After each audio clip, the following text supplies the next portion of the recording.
Hey, how you doing? Would you like to make an opening statement about being honored with this award this evening? Yes, it's like I said, it's up there with any award I've ever gotten because you're not trying to win this award. You're just trying to be solid. You're just trying to be a good vet. You're trying to let your teammates know you have their back on and off the court. And I think it's a testament to character.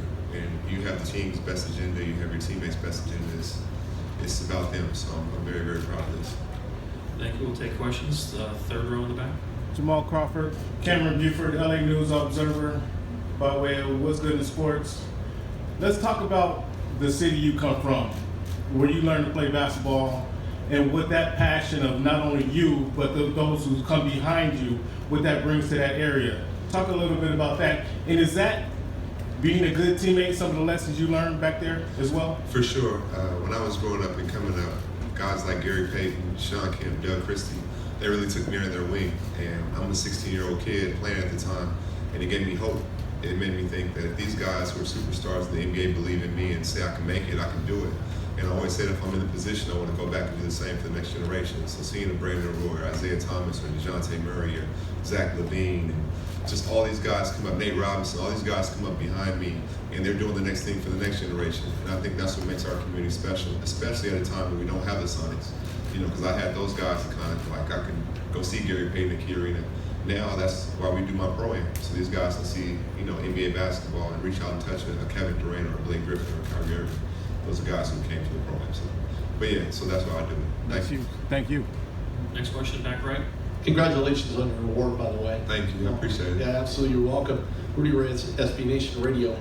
When you look back at your career, I mean, you still have tons of time to play. But Yeah. let's be honest. Let's call it what it is. And I'm re-energized now. I can't wait for this year, to be honest with you. And in all fairness, I see that. And I see you playing with such zest and vibrancy. I look at you playing for probably another 5 or 10 years. When you look forward in your playing career, your personal life as well, those two kind of run together. When you look back at it, what's the best of what you've given and what do you see ahead of you? To be honest with you, the best is I'm living a dream.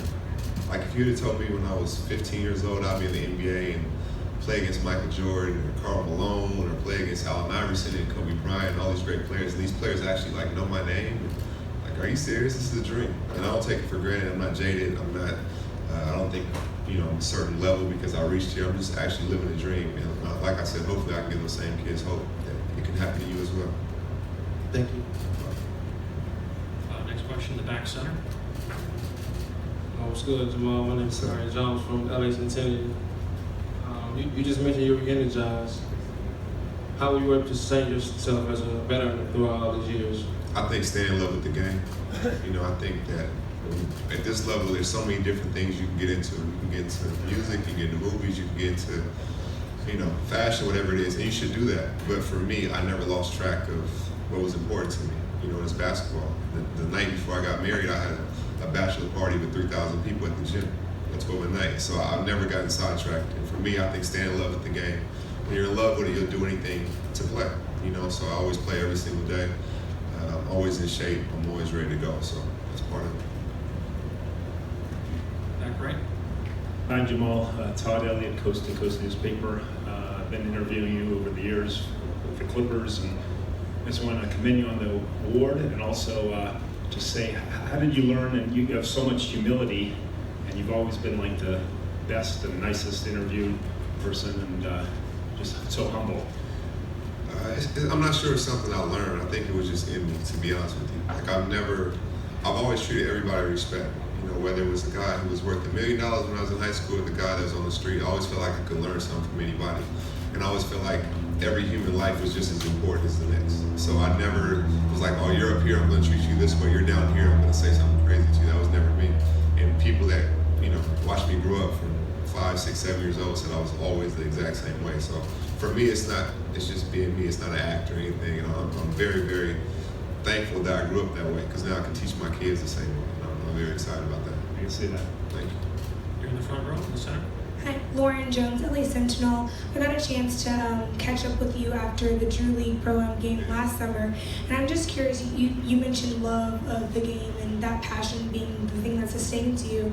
Are there any stories of summer that kind of have energized you in a way the stories of guys that you've seen playing, or just playing in the summer league? Yeah, definitely. I think you see these guys that are playing, some of them are so talented, some of them should be in the NBA, and they're not.